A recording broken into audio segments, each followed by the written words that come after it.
Impasse sobre tabelamento de fretes atrasa a entrega de fertilizantes no país. Nesta segunda-feira, os debates em torno dos defensivos agrícolas e a nova lei continuam.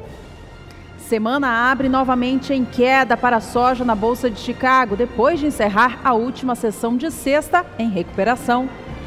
Tem as informações ainda do que vai acontecendo no mercado do café.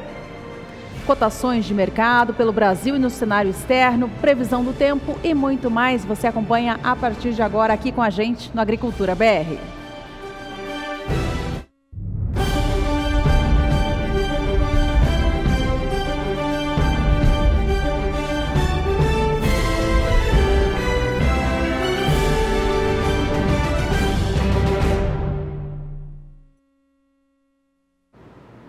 Momento está para iniciar um importante debate na Câmara dos Deputados, na comissão especial que está discutindo os defensivos agrícolas, principalmente o substitutivo que foi proposto pelo deputado Luiz Nishimori, do PR do Estado do Paraná. O que está sendo analisado na comissão especial trata da modernização da legislação acerca do uso, das pesquisas, do registro e da comercialização dos defensivos agrícolas no país.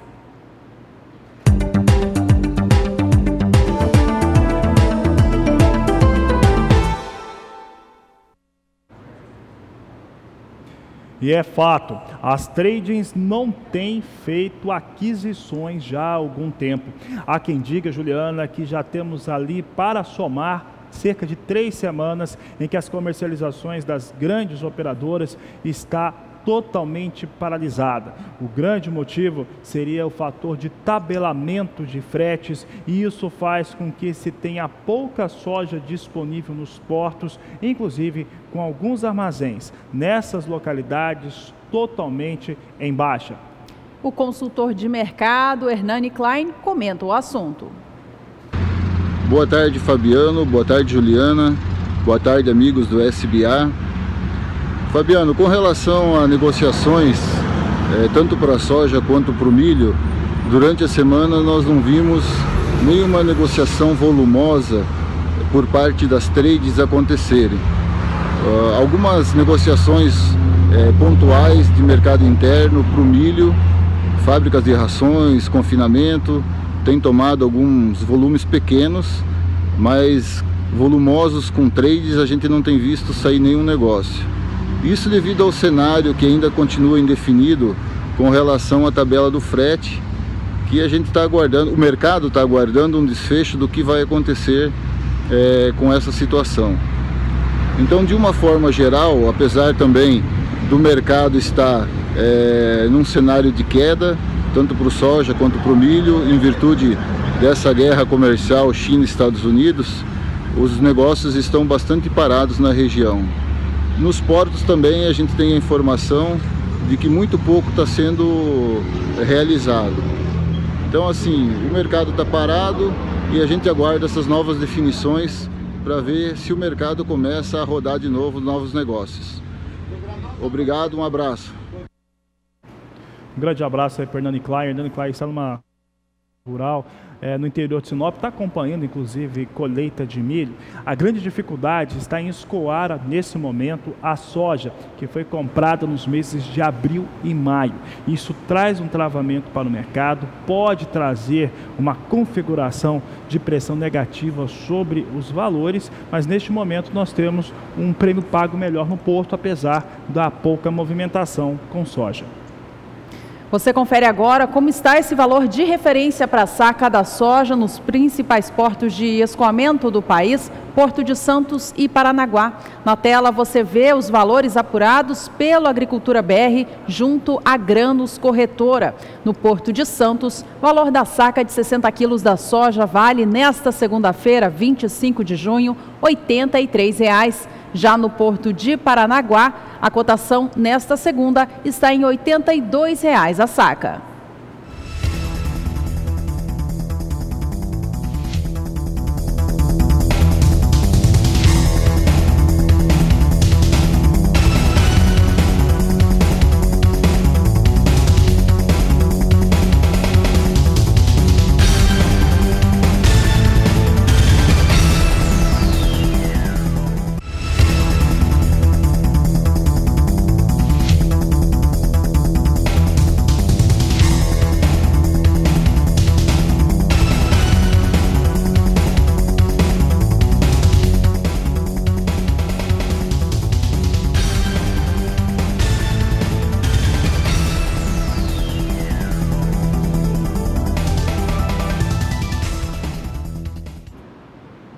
A Agricultura BR traz em destaque agora como é que fica a previsão do tempo para as principais regiões produtoras de grãos do país até o final deste mês de junho. Quem fala sobre o assunto é Juliana Rezende. Boa tarde, Juliana. Olá, boa tarde a todos. Já podemos ver pelas imagens de satélite a ausência de nebulosidade em grande parte do Brasil central. Nuvens mais carregadas no extremo norte do país e também avançando pela região sul. No sul do país, a semana ainda vai ser marcada por chuva. São áreas de instabilidades combinadas pela umidade que vem lá da Amazônia, acaba garantindo tempo mais instável na região sul, e uma área de baixa pressão também que se forma próxima à costa da região sul. Então provoca tempo instável ao longo desta semana nos 3 estados da região sul. O acumulado de chuva entre o norte gaúcho até o sul do Paraná fica em torno de 30 milímetros. É uma chuva um pouco mais persistente que pode ainda atrapalhar o andamento das atividades no campo, como, por exemplo, o andamento do plantio do trigo na região sul. Já na região central, tempo firme em grande parte do sudeste, centro-oeste, áreas mais ao sul da região norte e até o interior nordestino. Nessas áreas, é uma massa de ar mais seco que atua e inibe a formação de novas áreas de instabilidades e mantém os próximos dias ensolarados e quentes. Nessa região onde não tem previsão de chuva, os produtores que estão em fase de colheita vão seguir muito beneficiados, como é o caso da colheita do algodão, da colheita da cana-de-açúcar e também da colheita de café. Esse tempo mais seco, então, favorece os produtores que estão em fase de andamento com as atividades no campo, e essa tendência ainda vai permanecer até pelo menos o final do mês de junho. Já as chuvas no sul do país podem ainda atrapalhar, mesmo que de forma momentânea, o andamento do plantio do trigo por lá. Ainda tem previsão de chuva no extremo norte do país e também nas áreas costeiras nordestinas. Essa chuva em todo o litoral nordestino beneficia as lavouras de cana-de-açúcar que estão em fase de crescimento, e essa chuva persistente também no extremo norte do país, principalmente na região de Roraima, favorece bastante o início do desenvolvimento da soja por lá. Daqui a pouco eu volto com mais informações do tempo.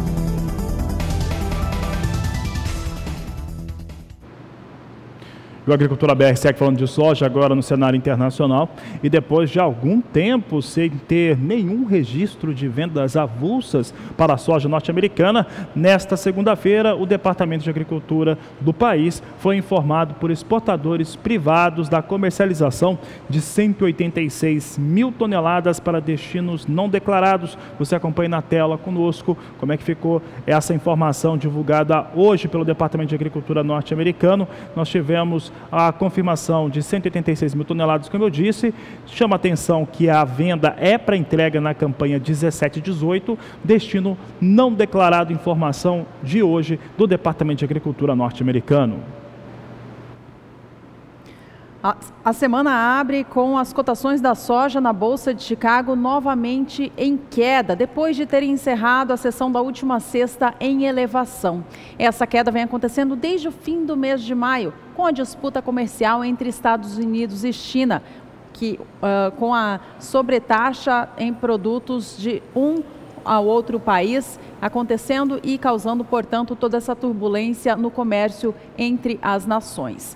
As cotações da soja na Bolsa de Chicago já registram perda de 14% no acumulado do fim de maio até a última sexta, no caso dos contratos com vencimento em julho, a posição de mais curto prazo. Na tela você acompanha comigo agora esta evolução dos preços. Veja que no dia 25 de maio, a soja negociada em Chicago para entrega em julho era negociada a $10,41 o bushel. No dia 6 de junho, já eram $10,01, registrando perdas diárias de lá para cá. No dia 11, a cotação já fechava $9,53 o bushel. No dia 18, $9,08 e nesta última sexta, dia 22 do mês, a $8,94 o bushel, registrando os valores mais baixos de fechamento dos últimos 10 anos.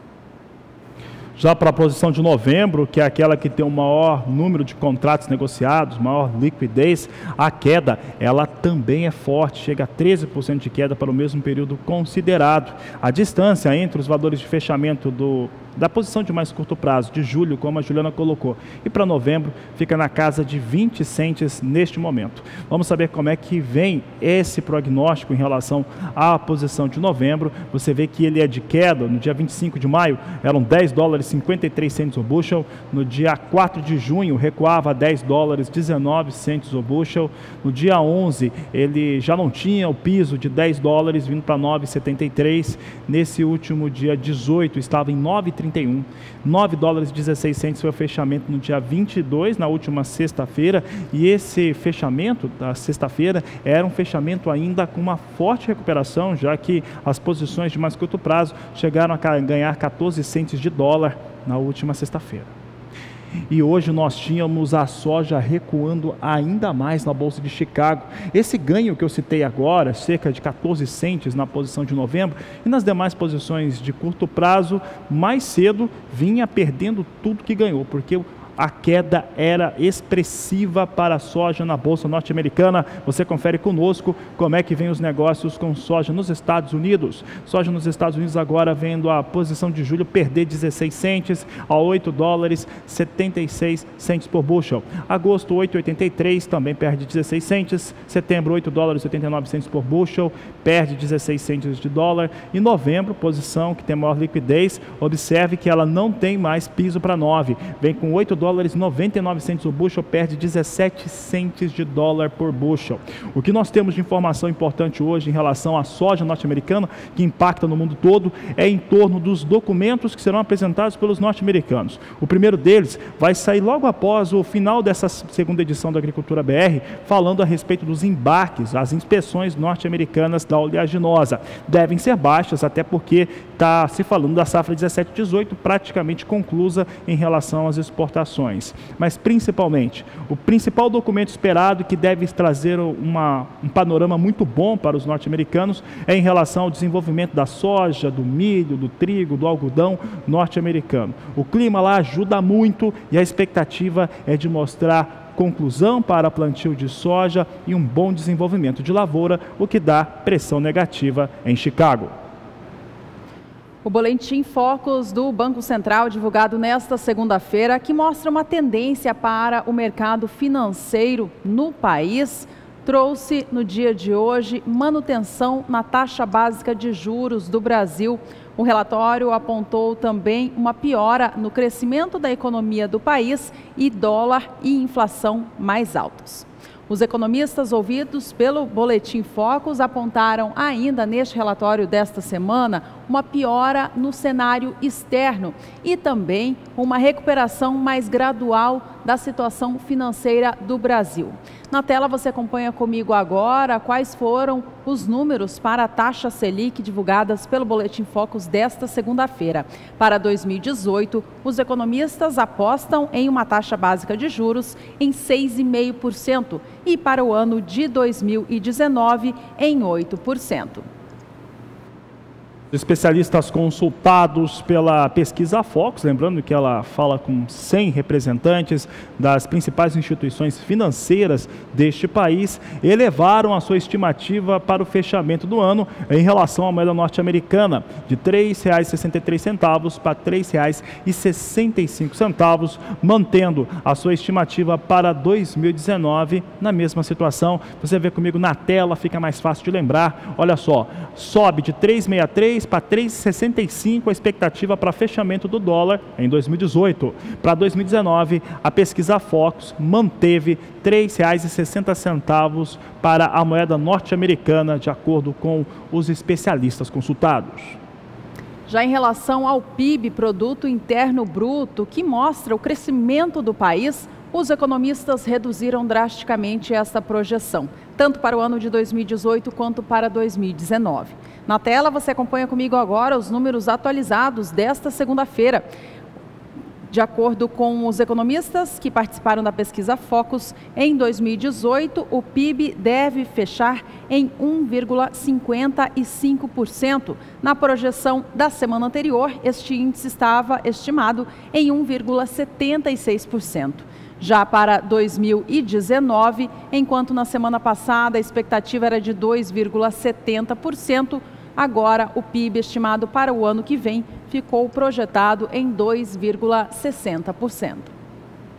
E se o crescimento das riquezas do Brasil será menor ou mais lento, os fatores ligados à inflação sobem. Para se ter uma ideia, subiu de 3,88% para 4% de uma semana para outra a expectativa em torno do IPCA, o Índice de Preço ao Consumidor Amplo, que determina a inflação no país. Vamos ver como é que ficou então agora a inflação para 2018, como eu disse, 4%, com alteração, subiu 0,12 pontos percentuais entre a semana passada e a semana atual, e agora, 2019, mantido ainda a 4,10%, expectativa da pesquisa Focus em torno do que vai acontecer com o índice de preço ao consumidor amplo, que mensura a inflação no Brasil.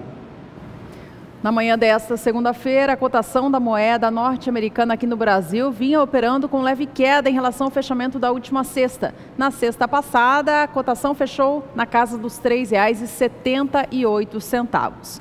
Na tela, vamos ao vivo, então, a movimentação com o dólar comercial no Brasil.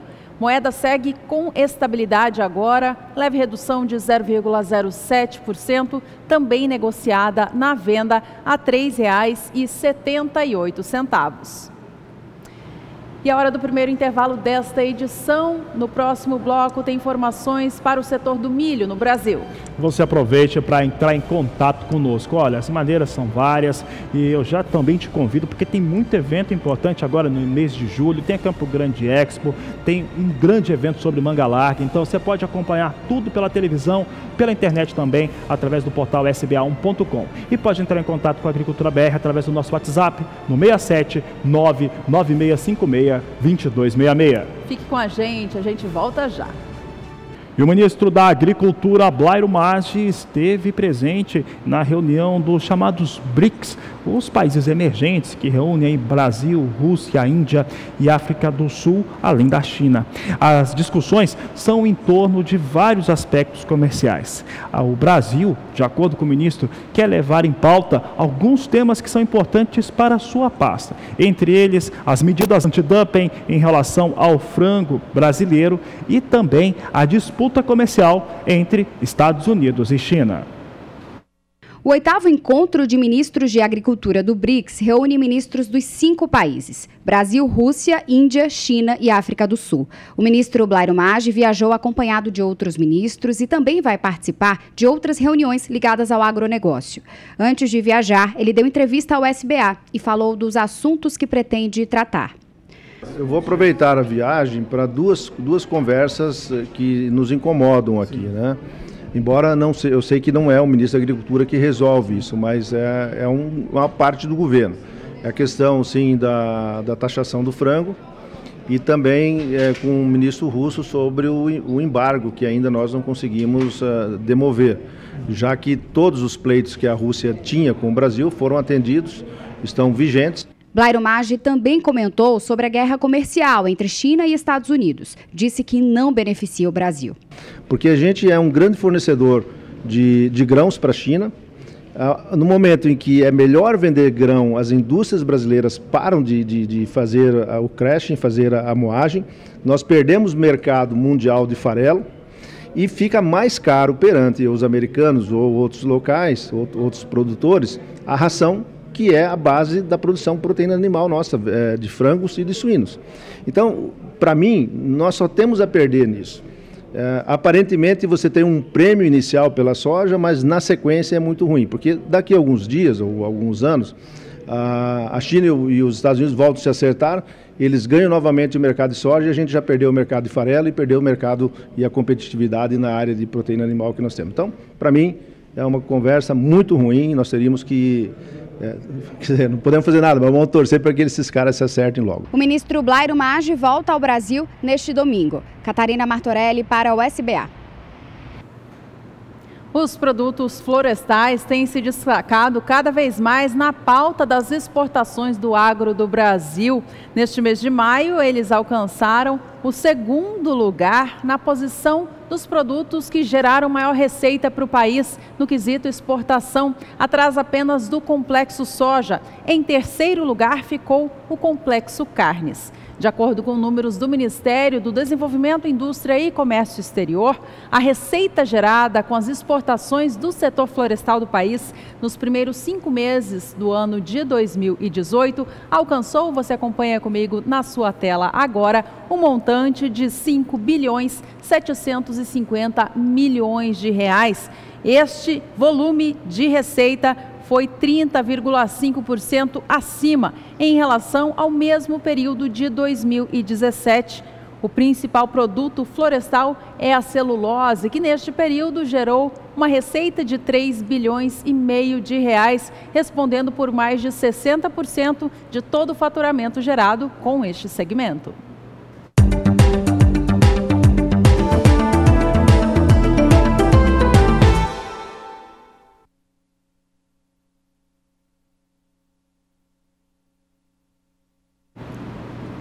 E voltamos a falar a respeito das questões que estão ligadas à aquisição de produtos no Brasil, soja e milho principalmente.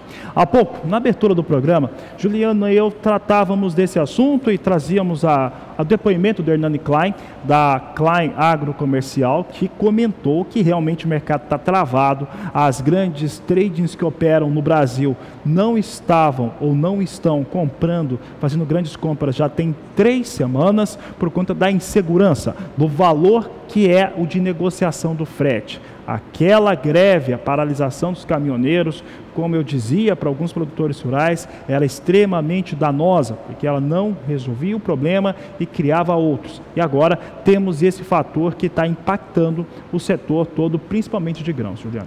O aumento nos preços do frete também reflete na dificuldade do transporte da soja comprada durante os meses de abril e maio, quando o prêmio dos portos dispararam com o cenário da disputa comercial entre Estados Unidos e China, acelerando as vendas dos grãos brasileiros. E nós vamos conversar agora também cedo, assim como fizemos com o Hernani Klein, vamos conversar com Carlos Dávalos, ele que é diretor da Gramos Corretora, parceira aqui da Agricultura BR, traz as cotações de mercado aqui para soja e milho no programa, para saber qual que era o entendimento dele e se ele está vendo esse mercado, principalmente relacionado às grandes tradings no Brasil, paralisado.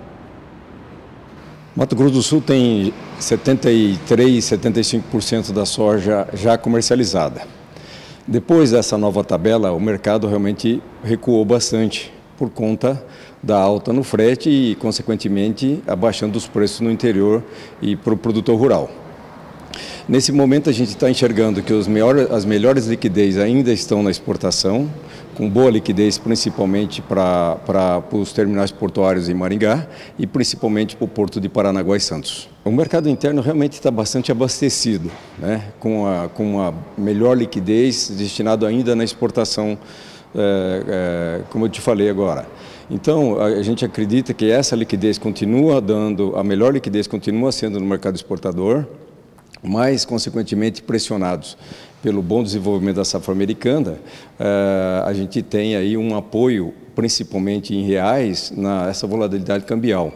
É o que tem sustentado um pouco os preços em reais aqui para o produtor rural do Mato Grosso do Sul. Então, essa tabela de frete tem atrapalhado caminhoneiros, produtores, transportadoras, para a gente entender? Esse frete é um problema. Ele já trouxe esse problema para o soja, que já está colhido, mas o problema pode se agravar ainda mais agora para a colheita do milho, né? Então, você tem uma ideia, nós estamos projetando a safra do OMS em 7,2, com em torno de 23, 24% do milho já comercializado. Então, esse percentual já foi previamente contratado, estimando um frete diferente do que está tabelado pelo governo. Uma situação que trava tudo. Eu acho que as consequências podem ser gravíssimas se o governo não alinhar e deixar mais claro isso para o mercado brasileiro.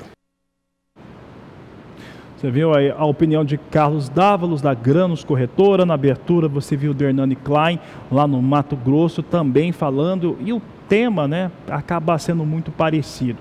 Os prejuízos que foram causados pela paralisação dos caminhoneiros, eles vão ser ressentidos por muito tempo.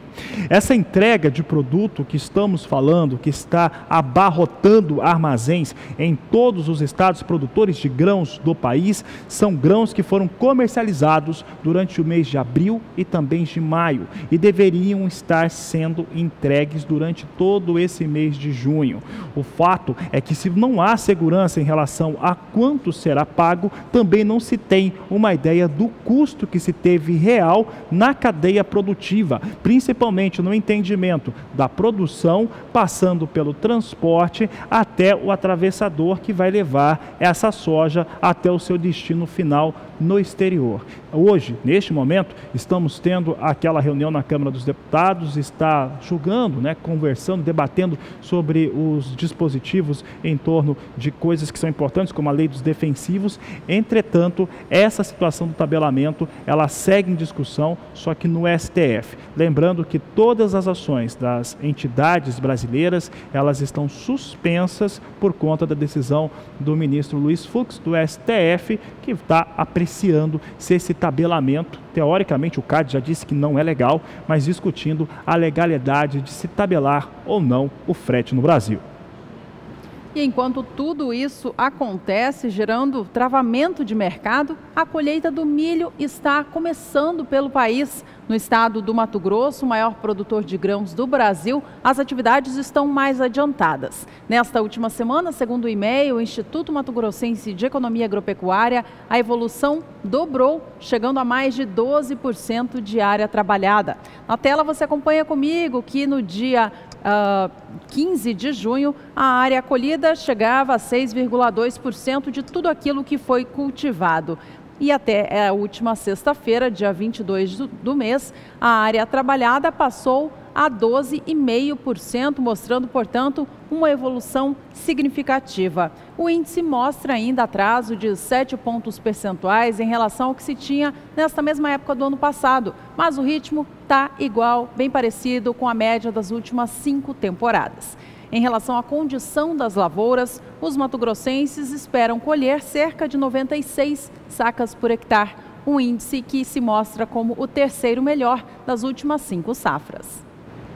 A Juliana destacava aí como é que vem a colheita no estado do Mato Grosso. Então, alô Mato Grosso, você que está colhendo o milho, tem aí quase 84% da área ainda a ser colhida em todo o estado. Vamos saber como é que fica a previsão do tempo para quem está trabalhando no campo, para quem está tirando esse milho das suas áreas. Quem fala a respeito do assunto é Juliana Rezende.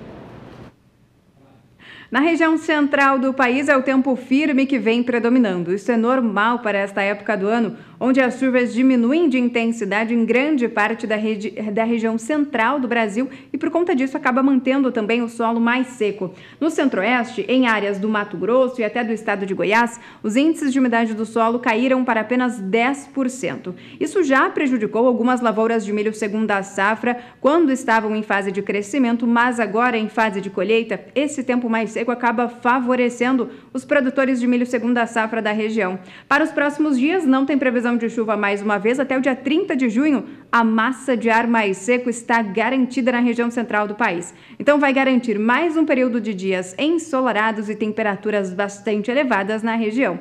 No decorrer do começo de julho, ainda não tem previsão de chuva, então essa massa de ar mais seco vai seguir atuando em grande parte da região centro-oeste até pelo menos o dia 10 de julho. A expectativa é de dias bastante quentes e secos na região. A umidade do ar também deve cair bastante, especialmente nas horas mais quentes do dia, e esse cenário sem pancadas de chuva nas principais áreas produtoras de milho segunda safra na região centro-oeste acabam favorecendo bastante os produtores que atualmente estão em fase de andamento com a colheita do milho segunda safra na região centro-oeste brasileira. Daqui a pouco eu volto com mais informações do tempo.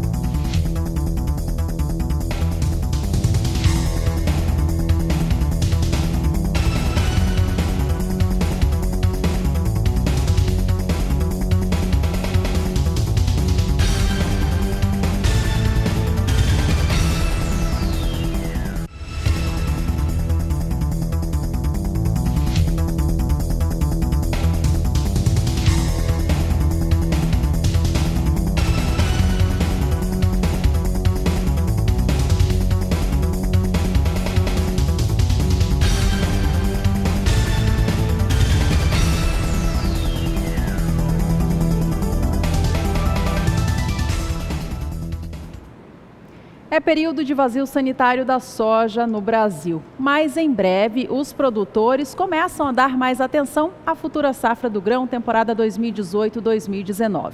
A repórter Kylie Rodrigues vai nos mostrar agora como que o consórcio entre milho e braquiária proporciona uma excelente cobertura de solo para as áreas de soja em sucessão. A reportagem é do quadro Tecnologia e Produção. O consórcio Milho Safrinha com a braquiária melhora a qualidade do solo, agrega valor à terra e gera renda na propriedade. O plantio da braquiária promove a cobertura e proteção do solo, melhora o controle de plantas invasoras, enquanto o milho é a cultura que garante rendimento para a atividade rural. A pastagem pode ser utilizada por um período durante o inverno como suplementação alimentar para o gado, ou deixar o resíduo da palhada do consórcio no plantio de verão da soja, o que tem evidenciado ganhos em rendimentos com esta cultura. Na capital nacional do agronegócio, Sorriso, município localizado no médio norte de Mato Grosso, acompanhamos a colheita do milho segunda safra na fazenda videirense do produtor Pedro Viglo, que é um dos pioneiros na região. Aqui está bonitinho, a gente acha que está tudo correto. Para você ter sucesso na futura planta, que é o soja, você tem que manejar ela agora. Agora em julho, começo de agosto, é dessecar ela, desidratar ela, porque se você vai fazer isso próximo ao plantio, que ela vai perder umidade na hora que o soja está sendo implantada, você perde no soja. Então você tem que fazer todo esse processo aí para você ter sucesso no milho e na futura que é o soja. Eu percebi assim, quando eu não plantava milho, eu trabalhava com outras culturas, como milheto, e o milheto ele recicla e devolve rápido. E vinha produzindo muito, por causa, era só matéria orgânica que eu via que era a diferença, mais, né? Então agora, como a necessidade de ter uma segunda safra, porque a agricultura está sendo meio complicada, né, de receita, então a gente acaba plantando a segunda safra de milho. E só milho e soja é uma sucessão que não está virando muito não. Então a gente está introduzindo isso aí para ter uma vida longa na atividade. É importante quando dá uma estiagem aqui, não é normal, mas tem dado já 15, 20 dias, se você tem uma palhada que nem aqui, com certeza você vai conduzir a tua cultura do soja sem estresse nenhum. Esta é a tecnologia que está sendo muito praticada aqui no Mato Grosso, o consórcio da braquiária com o milho. O objetivo aqui é aumentar a produtividade da soja na próxima safra, pois esta braquiária será dessecada e aí acontece o verdadeiro plantio direto. O produtor vem cultivando milho segunda safra já há algum tempo e recentemente percebeu os benefícios do consórcio com a braquiária. Para isso, chegou até a abrir uma trincheira no solo para observar o sistema radicular da planta. São 8 anos com essa e os 2 últimos anos que a gente conseguiu o objetivo, esse sucesso aqui. Todos esses anos testando híbridos, né? Conduzindo quantidade de VC na braquiária, né? Na semente, na hora de introduzir a planta do milho, e observando perfil, raiz, e o que mais chamou a atenção é que a braquiária a gente abriu trincheira e até onde nós conseguimos descer e tirar terra, né, manual, 1,70 m de raiz nós encontramos na braquiária. Então isso a gente viu que é um benefício muito grande, porque ela está buscando água e buscando algum nutriente que porventura eles foram lixiviados e ela deixando depois posterior para a próxima safra, né? Valdir Pacheco para o SBA, Sistema Brasileiro do Agronegócio. E ainda falando de milho, também de soja, eu lembro que você pode rever as opiniões do pessoal das corretoras no Mato Grosso do Sul, a respeito da comercialização de soja e milho no Brasil, acessando o portal do SBA, sba1.com, ou as nossas mídias sociais, logo depois que encerrar essa edição do Agricultura BR. Por aqui nós seguimos falando de milho. Agora milho no mercado internacional, vamos saber como é que vem o milho sendo negociado na Bolsa de Chicago. Você acompanha comigo as posições em relação ao cereal. Nós temos aqui posições ao cereal hoje perdendo 5 centes de dólar, 3 dólares e 52 centes o bushel, setembro 3 dólares e 60 centes o bushel, dezembro 3,72, março de 2019 3 dólares e 82 centes, vão perdendo de 4 a 5 centes de dólar. Você observa que não tem 4 dólares de piso na negociação com milho na Bolsa norte-americana, o que sabemos não ser remunerador para o produtor norte-americano. Por outro lado, há uma expectativa de empresas que trabalham com análises de mercado de petróleo que podem mudar um pouco o cenário para o milho, tanto nos Estados Unidos, até quem sabe aqui no Brasil também, e com óleo de soja, principalmente na Bolsa de Chicago. Algumas das mais importantes empresas de análises estão apontando para um final de ano com barril do petróleo tipo Brent a 80 dólares e no ano que vem a 90 dólares. Mas o que isso muda no mercado? O petróleo mais alto puxa o preço do etanol nos Estados Unidos, que é feito de milho, puxa também o preço do óleo de soja, e isso pode trazer algum impacto positivo em alguns momentos, tanto para o milho quanto para a soja também. A Agricultura BR vai para um rápido intervalo, daqui a pouco nós vamos falar a respeito do mercado de café. E ainda hoje, como que o tabelamento de fretes tem impactado na entrega de fertilizantes no país. Fique conosco, voltamos já. Agricultura BR de volta. Atenção, cafeicultores de todo o Brasil. É hora de acompanhar como estão os valores de referência para a saca do grão.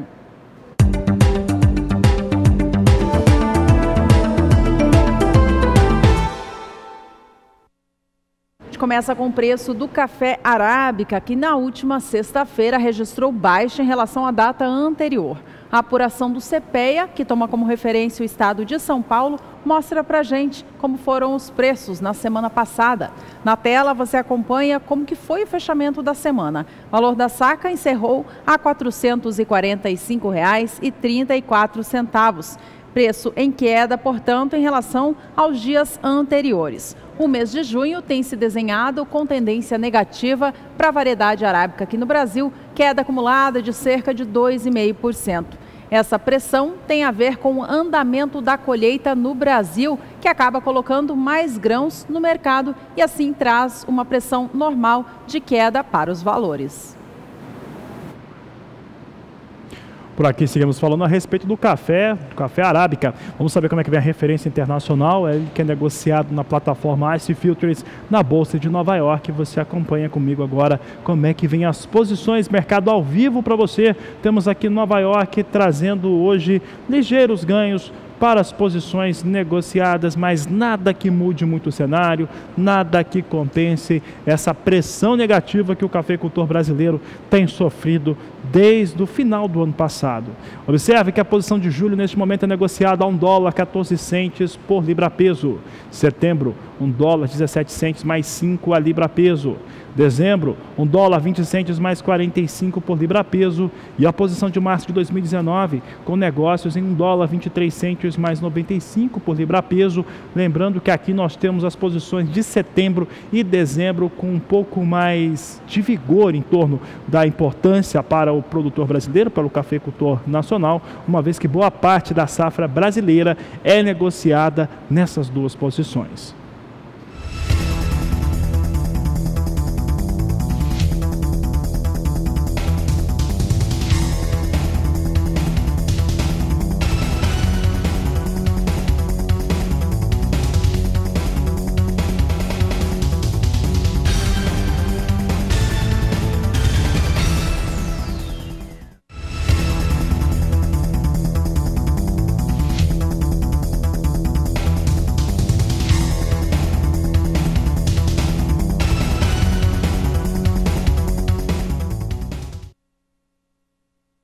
Atenção, cafeicultores de Conilon, agora para os valores de referência. O estado que o CPEA toma como base é o Espírito Santo, maior produtor da variedade aqui no país. Os valores também vêm em tendência negativa neste mês de junho, visto o movimento natural que acontece durante a fase de colheita. Na tela você acompanha a negociação com a saca de 60 quilos do Conilon, tipo 6, classificação peneira 13 ou acima. A última semana fechou com o valor da saca a R$ 333,68. O acumulado do mês acumula uma queda de 0,32% na comparação com o fechamento do mês de abril. Vamos saber como é que vem, então, a referência internacional para o Conilon aqui no Brasil. Eu falo do café robusta negociado na Bolsa de Londres, café robusta que tem como principal fator de influências nos seus negócios a produção vietnamita, que é o segundo maior produtor geral de café, mas é o maior produtor e exportador de café robusta do mundo. Por isso que Londres tem tanto impacto do que acontece por lá. Veja conosco como que vem nesse momento o café robusta negociado na Bolsa de Londres. É um mercado ao vivo para você.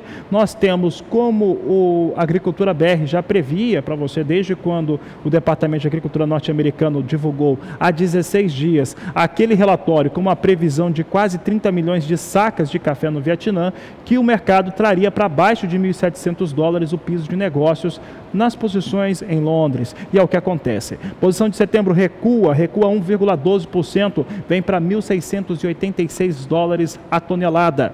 Novembro, $1.685 a tonelada, queda de 1%. Janeiro de 2019, posição negociada a 0,76% de queda, $1.694 a tonelada. Março de 2019 ainda mantém 1.700 de piso, vem com $1.706 por tonelada. Os negócios vai perdendo 0,58%, aqui trazendo aqui para explicar um pouco do que vai acontecendo com o café robusta. Nós temos no maior produtor desta variedade uma produção estimada em 29.800.000 sacas, e no segundo maior produtor desta variedade, só considerando robusta, temos o Brasil, por conta da volta do Espírito Santo. Temos aí uma produção estimada pelo Departamento de Agricultura norte-americano em pouco mais de 14 milhões de sacas. Então, quase 30 milhões de sacas no Vietnã, 14 milhões de sacas no Brasil, joga o mercado do robusta para baixo na Bolsa de Londres.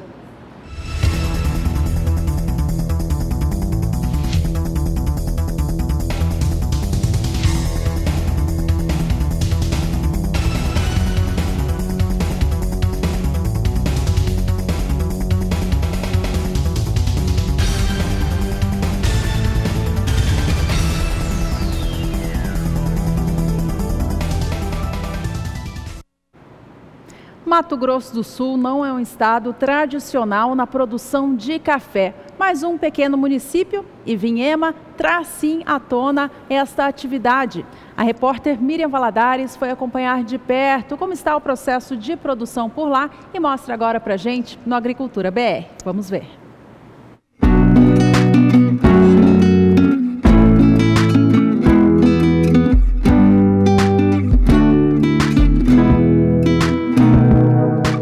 A história do café no Brasil começou em 1727, com o plantio das primeiras mudas no estado do Pará. Atualmente, o país é o maior produtor e exportador do grão de variedade arábica e o segundo maior da variedade robusta, perdendo apenas para o Vietnã. A produção se concentra principalmente em Minas Gerais, Espírito Santo e São Paulo. Em Mato Grosso do Sul, o cultivo do café se dá no município de Ivinhema. Embora inexpressiva se comparada a outras localidades, o trabalho de agricultores como o senhor Sérgio Marcon, da Chácara São José, merece destaque. As primeiras lembranças que ele tem do cafezal vêm da infância. Produzi mesmo e eu comecei junto com meu pai, né? Desde criança, né? Quando me conheci por gente, ele era produtor de café e a gente cresceu na cultura. No meio termo, nós, por consequências de não ser proprietário, dono das terras, ele teve que partir para outra cultura, né? Aí foi ao longo de 6, 7 anos, na minha infância ainda, né? E depois, quando mudamos para Ivinhema, né, em 1969, aí começamos com a cultura do café de novo, né? Foi já plantando café, né? derrubando mato, plantando café. No município, são aproximadamente 300 hectares destinados ao cultivo do grão, que representa uma atividade econômica importante para a agricultura familiar. A variedade produzida por aqui é arábica. Das propriedades, os grãos vão para as indústrias de torrefação, que pagam em torno de R$ 450 pela saca de 60 quilos. Há 38 anos na atividade, este agricultor se diz satisfeito com o retorno. E eu sempre gostei do café e a gente aprendeu a trabalhar com o café, gosta, estou fazendo o que gosta, isso é importante, né? E a rendinha da gente sobrevive do café. Sem o auxílio de máquinas, a produção é trabalhosa e exige esforço por parte dos cafeicultores. Na época da colheita, toda a família se junta no cafezal. Serviço de família, todos ajudam, né? E todos vêm para a roça, todos trabalham. O café depende de muitos cuidados, o café desde o plantio é demorado, é um ciclo longo. A produção, ele produz um ano sim, o ano seguinte é bem pouca produção, então ele praticamente é 2 anos para ter a colheita, né? É bem longo. E então, quer dizer, por isso a gente fala que é trabalhoso. Fora das colheitas tem desbrote, tem ruação, tem que estar passando adubo, calcário, veneno, tudo isso, né? Então é trabalhoso, tem despesa, é mais ou menos por aí. Na propriedade do senhor Eurides, o monocultivo predomina. São 15 hectares destinados ao plantio do café. Entre os projetos futuros, investimentos em tecnologia, como a construção de um secador e a aquisição de máquinas para dar agilidade às tarefas e deixar o trabalho menos cansativo. O cafeicultor é um dos poucos da região que adota a colheita no pano. Fala-se do pano porque ele não cai diretamente no chão, é isso? Não tem contato com o solo, né? Então ele não vai ter o gosto da terra, ele vai ser o café puro, né? Então a bebida dele dá uma bebida especial, né? Se a gente conseguir um café que esse aqui, se fazer ele certinho, consegue uma exportação, consegue um preço melhor. E qual que é o diferencial? Por que não utilizar somente o pano? O senhor é um dos poucos que utiliza ainda, adota essa técnica do pano. Por que os produtores não adotam essa técnica se ela é mais rentável? Então, a dificuldade do pano, como nós aqui somos tudo, digamos, serviço braçal, manual, ou seja, no máximo uma maquininha manual que ajuda a gente um pouco. Então a gente tem dificuldade para fazer toda a colheita no pano, porque o café que a gente começa a colher agora no mês de abril, abril e maio, aí a partir de junho em diante já começa ele perder qualidade, porque ele fica seco, vai caindo no chão, aí ele tem contato com o solo, né? E a bebida já não é mais a mesma. E pelo fato da colheita da gente ser demorada, a gente não consegue 100% no pano. Na década de 70, aqui em Vinhema, só se viam lavouras de café. Com o tempo, a produção do grão foi perdendo espaço para outras culturas. O que aconteceu com o café? Na verdade, o café aconteceu que cada mão de obra, o pessoal foi desanimando, porque é tudo manual, e foi partindo para outra agricultura, tipo mandioca, a mandioca já vem de muitos anos, e ultimamente o urucum, né? Então, caso disso, foi terminando o café, caso disso. E o que seria um incentivo para o produtor continuar na lavoura de café? A mecanização, né? Se a gente conseguisse mecanizar, como é um meio muito alto e somos só produtores familiares, o custo, o dinheiro da gente é pouco, então o problema é esse, o maquinário é muito caro.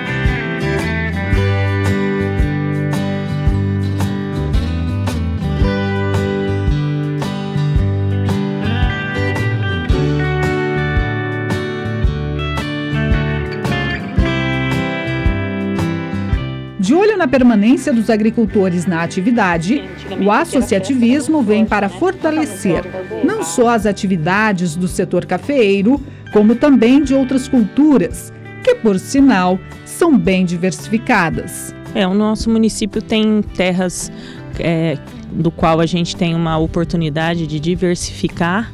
Então o café já foi muito forte, hoje ele vem também, né, se mantendo, mas diminuindo um pouco da área ou até mesmo se tecnificando. Além disso, nós também temos mandioca, cana, o leite, a carne, né, do gado de corte. Temos também a fruticultura que vem forte, o urucum e hoje a soja e o milho. Também somos produtores de leitão, somos o maior produtor de leitão do Mato Grosso do Sul e também agora frango entra no nosso município. O senhor Sérgio, agricultor que mostramos no início da reportagem, reduziu a área de café para investir no plantio da mandioca e do urucum. Será que com o passar do tempo ele vai deixar de lado o cultivo do café? Por enquanto não, né? A gente inclusive tem um talhão de café novo, né? A primeira colheita a gente vai começando esse ano, né? E enquanto a gente persistir e tiver força, a gente vai continuar, né? Pelo menos reduzido, mas não desistir. Para lembrar realmente a infância. Também, é uma tradição de família e a gente gosta mesmo da cultura do café, é a vida da gente.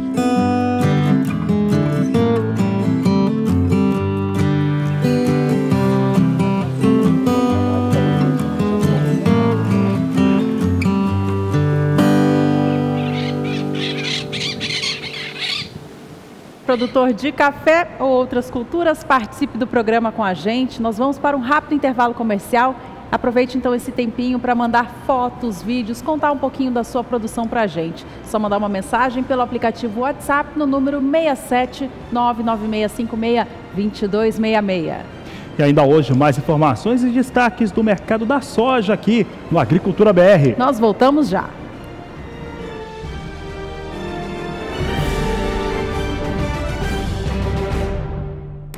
O entrave em relação ao futuro dos preços do frete no Brasil tem causado um problema muito grave na logística. Um estudo recente feito pela CNA, Confederação da Agricultura e Pecuária do país, mostrou que há um número bem maior de navios parados nos portos do que geralmente o de costume para essa época do ano e que de 60 deles, 35 estão carregados com fertilizantes.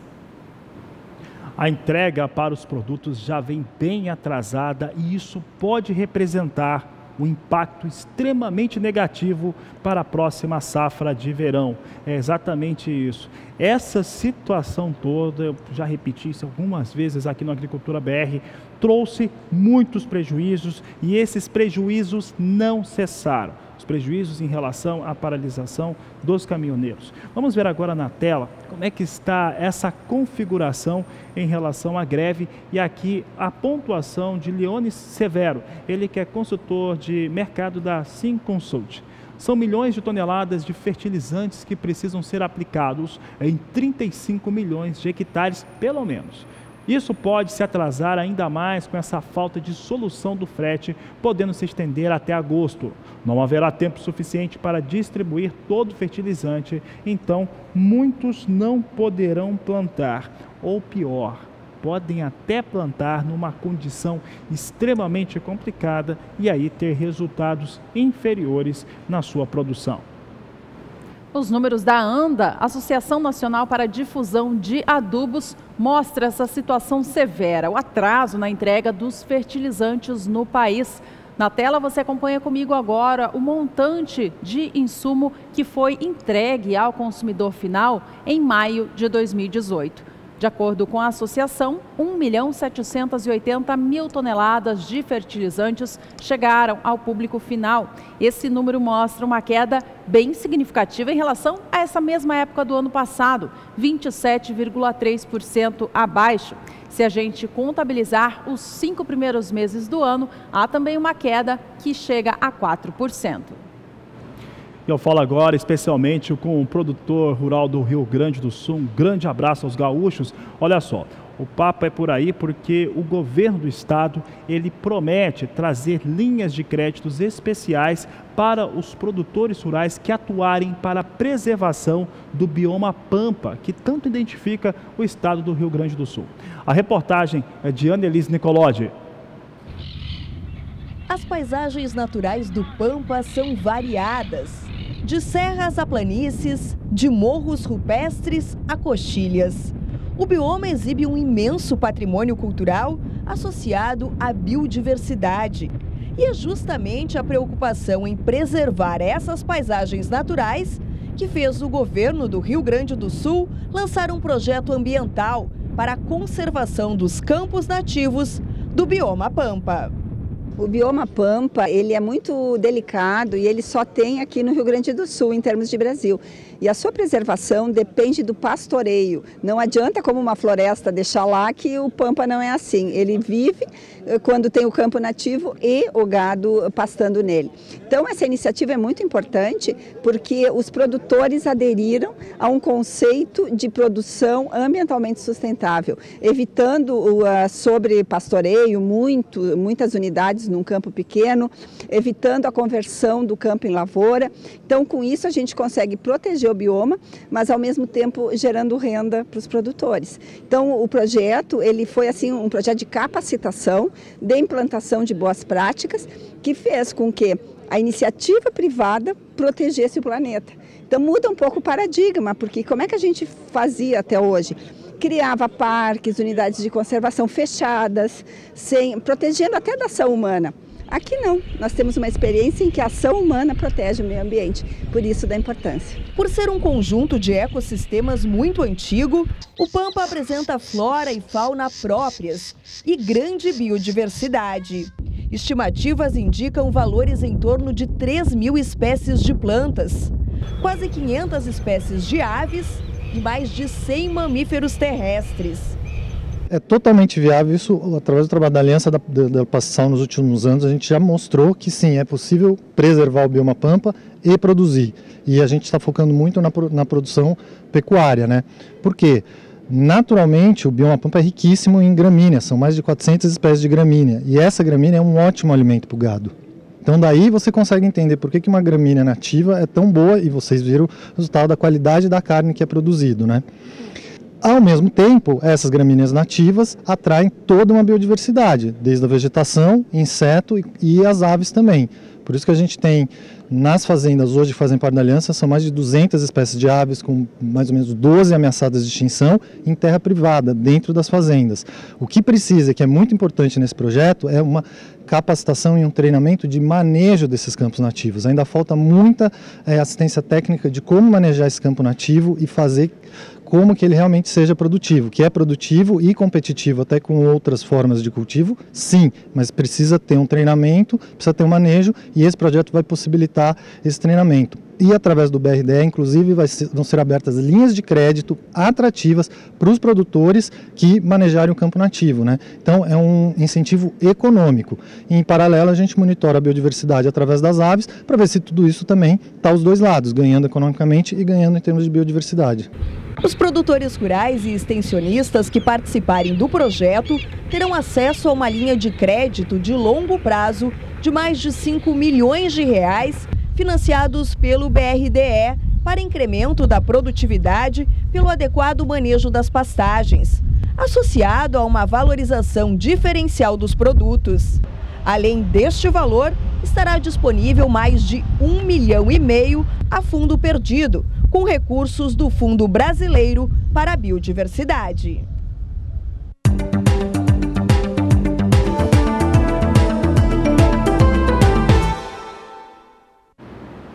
E a colheita do algodão no estado do Mato Grosso acabou de iniciar, está bem no começo, mas essa colheita ela é muito especial porque tivemos um incentivo muito forte por conta dos preços internacionais da pluma, o que elevou a intenção e depois com a conclusão mesmo, acabou sendo fato, uma área de plantio de algodão maior em todo o Brasil, com destaque para Mato Grosso e Bahia. Preços melhores, maior área de algodão e por lá essa colheita ela já começou e atinge 0,26% no estado do Mato Grosso. Você acompanha na tela comigo agora como é que vem essa área de colheita. Ali o gráfico ele arredonda um pouco, está em 0,26%, campanha 2017-2018.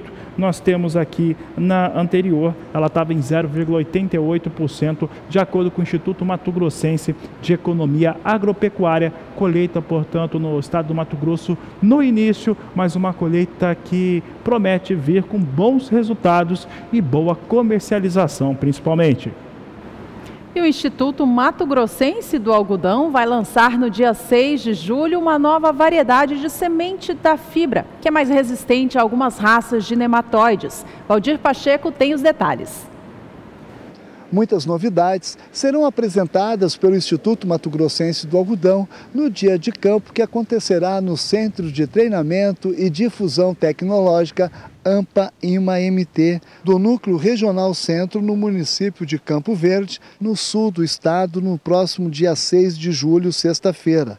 Nessa estação, o público terá a oportunidade de conhecer as características de variedades comerciais do IMA-MT, em especial de seu novo lançamento, o IMA 5801B2RF. Esse material foi elaborado pela equipe do Programa de Melhoramento do IMA-MT a partir de diversos germoplasmas brasileiros e norte-americanos, com o emprego de todas as ferramentas disponíveis, inclusive de biologia molecular. Nesse germoplasma foi incorporada uma biotecnologia da Monsanto. Segundo pesquisadores do Programa de Melhoramento do IMA-MT, trata-se da variedade de arquitetura moderna de ciclo intermediário a precoce, que tem por diferencial a resistência ao nematóide, meloidógene e cognita e a ramulária, diferentemente das variedades tolerantes aos nematóides já à disposição dos produtores de algodão. IMA 5801B2RF é a primeira lançada no mercado brasileiro com essa característica de resistência ao nematóide das galhas, sendo que o nematóide não consegue se reproduzir nela. Essa variedade é uma excelente ferramenta a ser usada para reduzir as populações desse nematóide em talhões infestados, segundo os melhoristas do IMA-MT. IMA 5801B2RF também é resistente aos 2 isolados de ramulária, até agora identificados em Mato Grosso, permitindo reduzir drasticamente as aplicações de fungicidas. Por ser uma cultivar de ciclo curto, essa variedade também atende à necessidade da maior parte dos produtores mato-grossenses, a semeadura logo após a colheita da safra. Esse material tem ainda como característica o fato de apresentar rápida frutificação a partir do pegamento dos primeiros frutos, fazendo dele uma opção para os plantios depois do dia 20 de janeiro. Além disso, sua fibra de boa qualidade atende às especificações dos mercados nacional e internacional, afirmam os melhoristas. Valdir Pacheco para o SBA, Sistema Brasileiro do Agronegócio. E é hora de um rápido intervalo. Já já a gente volta com informações sobre como começou o inverno para as culturas agrícolas no Rio Grande do Sul. Aproveite para entrar em contato conosco. Você entra em contato através do nosso WhatsApp no 67996562266. Não saia daí, voltamos já. A estação mais fria do ano começou oficialmente na última quinta-feira, dia 21 de junho. A região do Brasil que mais fica atenta às mudanças que trazem no inverno é a região sul. Vamos saber como foram os primeiros dias da nova estação por lá com Annelise Nicolodi. A primeira semana do inverno começa com chuva e frio no Rio Grande do Sul. Mas a tendência de uma estação mais seca deve se confirmar, viu? Nos próximos dias essa nebulosidade vai embora e as temperaturas vão ficar mais amenas, entre 8 e 21 graus. Para a agricultura, o ideal é que as temperaturas fiquem baixas e que o inverno seja mais seco. É justamente essa combinação de luminosidade e temperaturas mais baixas que vai garantir o desenvolvimento das culturas de inverno, como a aveia, o trigo e a cevada. Annelise Nicolodi para o SBA.